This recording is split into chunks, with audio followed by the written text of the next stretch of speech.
Assalamualaikum warahmatullahi wabarakatuh. Alhamdulillahilladzi ja'ala Ramadhana syahrus siyam lil mu'minin wal muttaqin.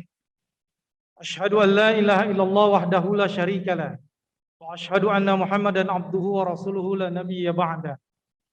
Allahumma salli wa sallim wa barik ala sayyidina Muhammadin wa ala alihi wa ashabihi wa ansarihi wa junudihi wa man jahada fi sabilillah ila yaumil qiyamah ba'du. Para hadirin kaum muslimin dan muslimat rahimakumullah, saimin dan saimat hafizallah, bahwa kita kalau diseru oleh Allah Subhanahu wa taala, dipanggil oleh Allah Subhanahu wa taala, diperintahkan oleh Allah Subhanahu wa taala, maka kita harus menyambutnya dengan sukacita. Suka di sini adalah kita bergembira dengan penuh keikhlasan, penuh keimanan, dan juga penuh keredoan. Dan cita di sini adalah kita berharap pada Allah SWT agar kita diberikan ampunan oleh Allah SWT dan mendapatkan balasan surga dari Allah SWT. Ya ayyuhalladzina amanu stajibu lillahi wa lirasulihi idza da'akum lima yuhyikum.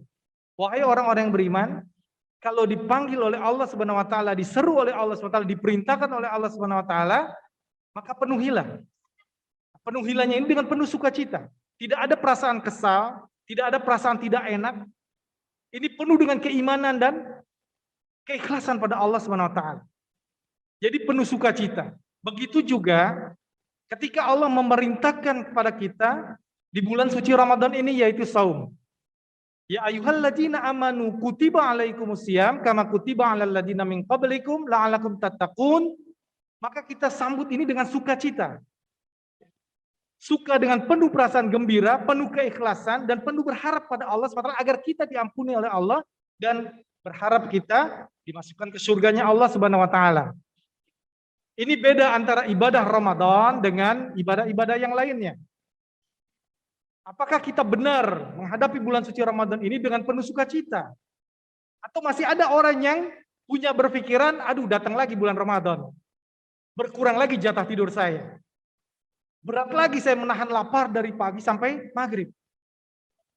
Mungkin masih ada orang terbersit di hatinya seperti ini.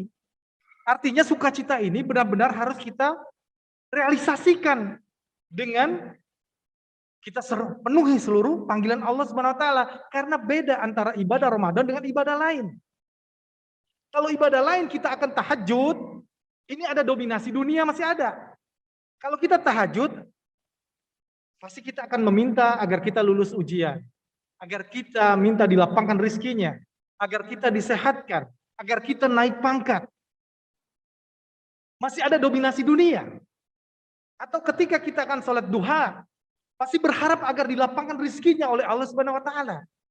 Tetapi ibadah Ramadan ini beda. Orientasinya Ramadan ini dengan akhirat. Jadi ini sukacitanya ini juga harus kita realisasikan bahwa orang-orang yang menyambut bulan suci Ramadan ini adalah orang-orang yang hubbul akhirah.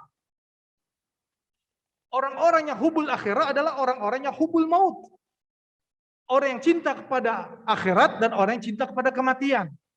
Karena di Ramadan ini orientasinya kepada akhirat. Yang didapatkan bulan suci Ramadan adalah ampunan dari Allah Subhanahu wa taala dan balasannya surga dari Allah Subhanahu wa taala. Orientasi akhirat. Di dalam sebuah hadis, man shoma ramadanan imanan wa ihtisaban ghufira lahu ma qaddama min dzambi. Barang siapa yang berpuasa pada bulan suci Ramadan, maka Allah akan ampuni dosanya. Dan di malamnya juga, man qoma ramadanan imanan wa ihtisaban ghufira lahu ma taqaddama min dzambi. Barang siapa menegakkan malamnya, maka akan Allah ampuni dosanya dengan keimanan dan mengharap ridho Allah Subhanahu wa taala. Artinya semua Ramadan ini adalah ampunan, maghfirah dari Allah SWT, orientasinya akhirat. Bahkan ada dalam sebuah hadis yang diriwayatkan oleh Imam Bukhari, antara jarak satu sholat dengan sholat yang lain ada ampunan. Antara Jumat dengan Jumat yang lain ada ampunan. Dan jarak antara Ramadan dengan Ramadan yang lain ada ampunan. Semuanya ini ampunan. Ramadan ini, Masya Allah. Ya. Artinya orientasi pada akhirat. Jadi orang yang menyambut bulan suci Ramadan ini dengan penuh sukacita adalah orang yang hubul akhirat. Orang yang mencintai akhirat. Dan orang-orang yang hubul maut. Orang yang mencintai pada kematian. Ini ampunan ini Masya Allah ya. Nah, kenapa ketika datangnya malam Lailatul Qadar, ketika Aisyah bertanya kepada Rasulullah SAW, ya Rasul, kalau seandainya datang malam Lailatul Qadar, apa yang kami lakukan? Aisyah bertanya kepada Rasulullah SAW. Apa jawab Rasulullah? Hanya diajarkan satu doa. Allahumma innaka afuwun tuhibbul afwa fa'fu anni. Agar kita minta ampunan pada Allah SWT. Sesungguhnya Engkau Maha Pemaaf ya Allah. Maka maafkanlah. Hanya doa itu ketika malam Lailatul Qadar diajarkan oleh Rasulullah SAW kepada Aisyah. Ternyata ketika seorang hamba sudah diampuni dosanya oleh Allah SWT dan dibersihkan seluruhnya, seluruh kehidupan dunia Allah akan cukupi. Allah akan cukupi. Ini dahsyatnya ketika kita diampuni oleh Allah SWT. Nah, masyarul muslimin rahimakumullah. Di dalam bulan suci Ramadan ini merupakan sarana momen yang tepat buat kita untuk pembentukan masyarakat yang Islami. Dari masyarakat yang Islami ini kan terdiri dari keluarga-keluarga yang Islami. Dan keluarga yang Islami ini tidak akan terbentuk manakala tidak ada syakhsiyah pribadi Muslim yang baik. Nah, Ramadan ini merupakan sarana terbentuknya syakhsiyah pribadi Muslim. Karena yang pertama Ramadan itu adalah pakaian takwa kita. Pakaian takwa kita. La'allakum tattaqun. Ini yang pertama. Ya. Pakaian inilah yang nanti akan kita kenakan dalam 11 bulan yang akan datang. Kita sekarang sedang merajut pakaian takwa. Jangan sampai setelah akhir Ramadan, pakaian itu kita robek-robek lagi. Pakaian kita yang sudah jadi kita urai lagi. Harusnya pakaian ini kita kenakan dalam 11 bulan yang akan datang. Ini pakaian takwa. Pakaian takwa ini ibarat pakaian yang bersih. Kalau ada nempel kotoran dikit, itu akan terlihat kotorannya. Maka dia segera bertobat pada Allah SWT. Inilah pakaian takwa. Dan orang-orang yang bertakwa ini, makanya kita selalu berdoa pada Allah SWT dengan doa sapu jagat, Rabbana atina fid dunya hasanah wa fil akhirati hasanah wa qina adzabannar. Ya Allah ya Rabb, berilah kami kehidupan di dunia ini, bahagia kehidupan di dunia dan bahagia kehidupan di akhirat. Nah, ini cerminan orang yang bertakwa. Karena orang-orang yang bertakwa, ini Allah berikan kehidupan di dunia, kebahagiaan, karena Allah berikan ganjaran pahala di dunia ini cash. Orang yang bertakwa itu Allah berikan ganjaran pahala di dunia cash, dan ada ganjaran pahala di akhirat juga, nanti Allah akan berikan. Ini bahagia di dunia dan juga bahagia di akhirat. Orang yang bertakwa, yang pertama, Allah berikan jalan keluar, solusi terbaik dalam himpitan kehidupan, permasalahan hidup. Wa may yattaqillaha yaj'al lahu makhraja. Barang siapa yang bertakwa pada Allah, Allah berikan solusi terbaik dari persoalan hidup, himpitan hidup, dan lain sebagainya. Jalan keluar yang terbaik Allah berikan.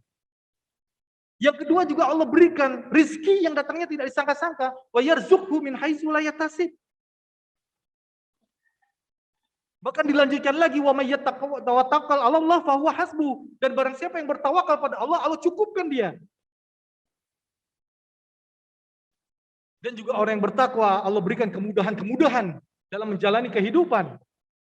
Wa may yattaqillaha yaj'al lahu min amri yusra. Bahkan di penghujung ayat Al-Baqarah ayat 282, ayat yang paling terpanjang satu lembar sendirian, satu halaman sendirian, di ujungnya adalah wattaqullaha wa yu'allimuhumullah, dan Allah akan mengajarkan hidup kita. Mengajarkan pada kita tentang hidup ini. Allah bimbing kita, Allah arahkan kita. Dan nanti di akhirat Allah berikan ampunan. Wa may yattaqillaha wa yukaffir anhu sayyi'ati. Allah ampuni dosa-dosa kita, Allah bersihkan. Yu'zim lahu ajra, dan Allah berikan pahala yang besar, yaitu surganya Allah yang seluas langit dan bumi. Wasari'u ila magfirati min rabbikum arduha samawati wal ard u'iddat lil muttaqin. Allah sediakan untuk orang yang bertakwa. Jadi bahagia hidup di dunia dan juga bahagia di hidup di akhirat. Ini cerminan orang yang bertakwa. Nah kalau seandainya kita akhir bulan Ramadan menyandang predikat gelar la'alakum tattaqun, ini Masya Allah. Doa kita Rabbana atina fid dunya hasanah wa fil akhirati hasanah wa qina adzabannar, ini insyaallah kan tercapai. Bahagia di dunia, bahagia di akhirat. Nah ini terbentuklah. Kalau seandainya ini ada madrasah Ramadan, keluar dari madrasah Ramadan, orang-orang individu syakhsiah pribadi muslim yang bertakwa, akan terbentuk rumah tangga keluarga yang islami. Dari rumah tangga ini akan terbentuk masyarakat yang islami. Nah yang kedua, kenapa saya katakan Ramadan ini sebagai momen sarana pembentukan syakhsiah pribadi muslim? Karena Ramadan ini adalah benteng perisai dari kejahatan.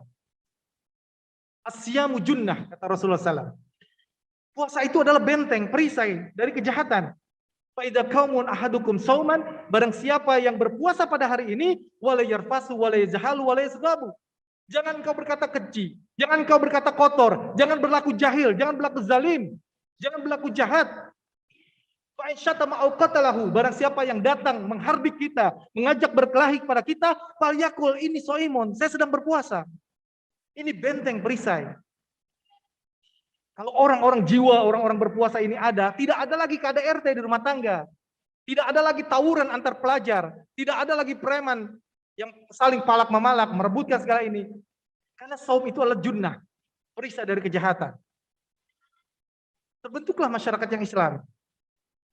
Nah yang ketiga, di bulan suci Ramadan ini, merupakan ada tradisi taqarrub ilallah. Ada tradisi taqarrub ilallah. Di bulan-bulan lain tidak ada. Masjid ini semua penuh. Subuhnya aja Masya Allah. Subuhnya luar biasa. Saya kalau di bulan lain, saya kalau sholat, di sebelah kantor saya itu ada kantor Dispenda di Abdul Muiz. Saya sholat zuhur di sana. Biasanya saya berangkat itu pas azan, berkumandang. Azan berkumandang saya baru berangkat, masih bisa ada kesempatan ambil wudhu, masih kosong. Tetapi seminggu sebelum Ramadan, kalau kita berangkatnya pas azan, itu sudah ngantri. Itu baru belum masuk Ramadan, baru awal mau masuk Ramadan. Aura Ramadannya ini, tradisi taqarrub ilallah ini luar biasa. Orang mendekat pada Allah ini sudah cukup baik ruhiyahnya. Hubungan silah bilah pada Allah ini, makanya menarik ayat ini. Ya. Allah menempatkan ayat ini di tengah-tengah ketika Allah menginformasikan tentang saum. Al-Baqarah ayat 183. Ya ayyuhalladzina amanu kutiba alaikumusiyam. Ini tentang saum. Allah menginformasikan tentang kewajiban puasa.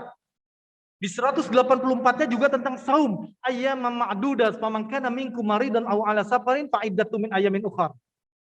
Di 185 juga tentang saum. Syahrul Ramadan alladzi unzila fihil Qur'an. Hudal linnasi wa bayyinatin minal huda wal furqan. Nah 186 ini Allah selipkan ayat ini. Wa idza sa'alaka ibadi anni fa inni qarib. Apabila hambaku bertanya tentang aku, katakanlah aku dekat. Karena 187-nya tentang saum lagi. Uhilla lakum lailatas siyami rafasu ila nisaikum hunna libasul lakum wa antum libasul lahun.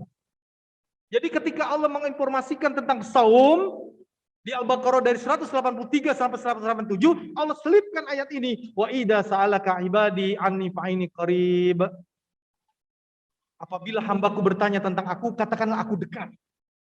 Dekatnya aku dengan hambaku itu adalah bihablin warid, seperti urat tadinya.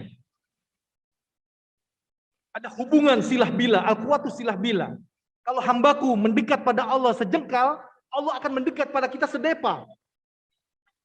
Kalau ada hambaku mendekat pada Allah sedepa, Allah akan mendekat pada hambaku sehasta. Kalau ada yang mendekat pada Allah berjalan, Allah mendekat pada kita ini berlari. Artinya ketika kita rindu pada Allah, Allah lebih rindu pada kita. Ketika kita ingin dekat pada Allah, Allah akan mendekat pada kita. Jadi Ramadan ini ada tradisi taqarrub ilallah, Masya Allah. Nah yang berikutnya, kenapa saya katakan Ramadan sebagai pembentukan syakhsiah pribadi muslim yang baik? Di sana ada pendidikan keikhlasan. Saum ini beda dengan ibadah yang lain. saum puasa ini bisa menularkan ibadah yang lain. Kalau seorang hamba sedang berpuasa, pasti malamnya sahur, pasti malamnya dia tahajud, pasti setelah itu dia berangkat ke masjid jamaah subuh, pasti dia tilawah Quran, pasti dia tidak mau bergibah, tidak mau berbohong, pasti dia bersedekah. Ini saum, dari satu ibadah saja sudah mengundang amal-amalan yang lain. Dan keikhlasannya pada Allah SWT ini teruji. Ibadah yang lain, sholat, mungkin masih bisa ada unsur riya. Sedekah, masih ada unsur riya. Haji juga masih ada unsur riya. Tetapi saum, siapa yang dia tahu dia saum atau tidak? Hanya Allah dan dirinya yang tahu. Kalau kita pada siang hari, pada saat zuhur, ketika kita ambil air wudhu, ada yang berani ditelan airnya sedikit. Padahal teman kita yang ambil wudhu di sebelah kita nggak ada yang tahu. Kita tidak ada yang mau melakukannya. Kenapa? Keikhlasan ibadah saum ini luar biasa. Ada proses muraqabatillah, Allah mengawasi kita. Ini didik keikhlasan di bulan suci Ramadan ini. Ini Masya Allah kalau ada di 11 bulan yang akan datang ini, luar biasa. Ya. Masyarakat yang Islami akan terbentuk. Yang keempat, bahwa bulan suci Ramadan merupakan dididik oleh Allah SWT tentang kedisiplinan. Pemerintah nggak perlu lagi melakukan gerakan disiplin nasional. Bulan suci Ramadan umat muslim itu sudah didisiplin dengan baik. Malam bangun sahur jam 2 malam, jam 3 malam, itu harus dia bangun. Siapa yang tidak bangun sahur untuk berpuasa? Setelah itu dia tahajud sebentar. Dia beristighfar pada saat sahur. Al-mustaghfirina bil ashar. Lalu dia makan sahur. Setelah itu dia sempatkan tilawah, menunggu azan subuh. Setelah azan subuh dia berangkat ke masjid. Pulang dari masjid, dia tilawah Quran lagi. Baru dia berangkat kerja. Pulang kerja, dia iftar jama'i bersama keluarga. Setelah itu dia tilawah lagi habis maghrib. Menunggu azan isya. Azan isya dia berangkat lagi ke masjid sampai tarawih. Setelah pulang ke rumah, dia tilawah lagi sebentar. Dia tidur, jam 2, jam 3 bangun lagi. Masya Allah, sebulan kita dididik kedisiplinan. Makanya pola makannya juga disiplin. Coba kalau di 11 bulan yang akan datang kita makan. Kita sarapan jam 7 pagi. Nasi uduk, lontong sayur. Jam 7 pagi kita makan, lambung kita mencerna, itu selesainya jam 3 sore. Lambung kita mencerna nasi uduk jam 7 pagi tadi, selesainya jam 3 sore. Tetapi sebelum jam 3 sore, lambung kita masih bekerja, itu sudah makan lagi istirahat jam 12 siang. Benar gak Pak? Istirahat, makan lagi. Padahal lambung kita masih bekerja yang tadi jam 7 pagi. Bekerja lagi lambung itu. Nah makanan yang jam 12 siang ini, lambung ini selesai mengerjakannya jam 10 malam. Tapi begitu kita pulang kerja, kita sudah makan lagi. 11 bulan kita melakukan seperti itu. Lambung ini kalau bisa ngomong, dia teriak terampun-ampun Pak 11 bulan. Kerjaannya itu nggak habis-habis terus. Saya juga nggak paham juga. Ini pola makan 3 kali, ini dari mana? Pola makan 3 kali ini dari mana? Coba tanya dengan dokter-dokter ahli medis, pernah nggak menyarankan makan itu 3 kali? Ini sudah terbiasaan kita.